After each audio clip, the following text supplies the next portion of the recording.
لكن هناك شيء يميز هذه المسيرتين لهذا العام، ألا وهو مشاركة الشباب مع مديرية المرور العامة بأفراحهم. هذا الشيء اللي يعني الكثير أنه تفاعل الشباب. نادي أحد النوادي ما نريد نسمي مسميات، شباب يستخدمون مركبات التشارجر في الرصافة، جروب كامل وراح تشوفوه يستخدمون الدراجات النارية، تفاعلهم مع المرور، احتفاء بالمرور. احنا هذا الشيء اللي نريد نوصل له، ألا وهو التواصل مع هذه الشريحة من المجتمع اللي احنا نعتبرها أهم شريحة، والنظام يبدي منهم ومن الأطفال البناء الصحيح لهم. تابعوا ويانا استعراضات مديرية المرور العامة بجانبيها الكرخ والرصافة بإشراف سيد مدير المرور العام. ويانا.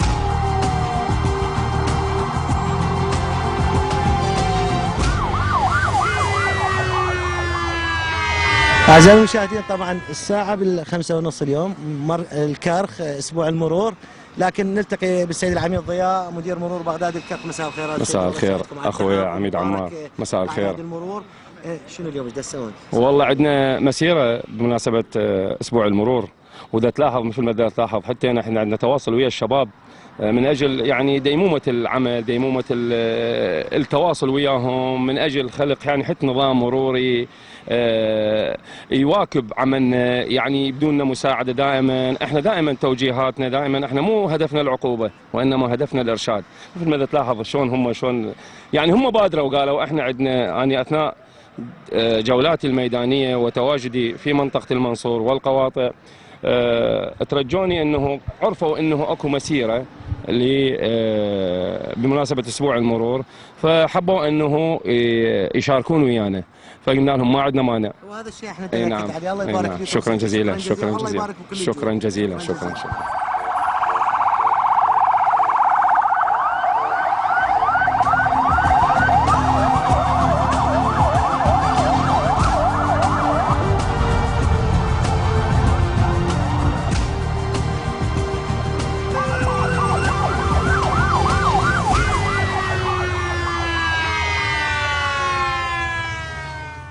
أعزائي المشاهدين، طبعا اليوم شيء مفرح حقيقة، يعني الشباب هم ذول المشكلة، الشباب طبعا التفحيط مالتهم اللي دمرنا، لكن أنا سعيد جدا إنه أسبوع المرور يجون يشاركون ويانا. هذا بالنسبة لي يعني الشيء الكبير الكبير الكبير. الله يحفظهم أولا لأهاليهم. من يحكي منكم ما شاء الله انتم كل واحد منصور.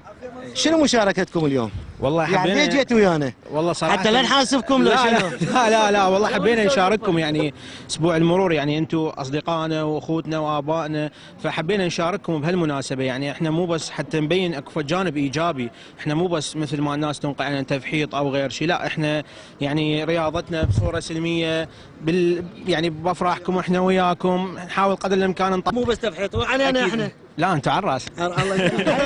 عميد احمد، شنو رايكم يعني بهذا العمل؟ انا سعيد جدا يعني بهذا الشيء.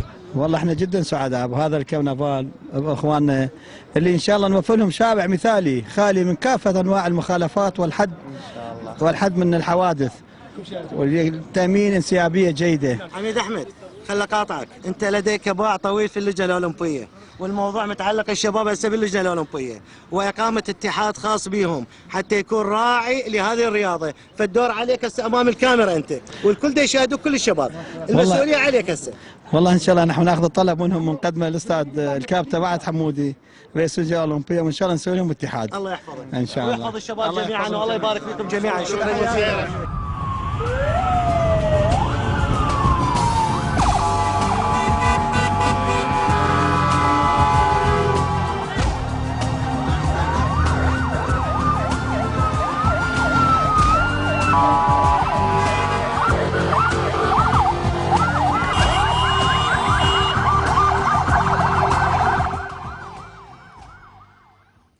أعزائي المشاهدين، أول شيء في إقامة النظام المروري اللي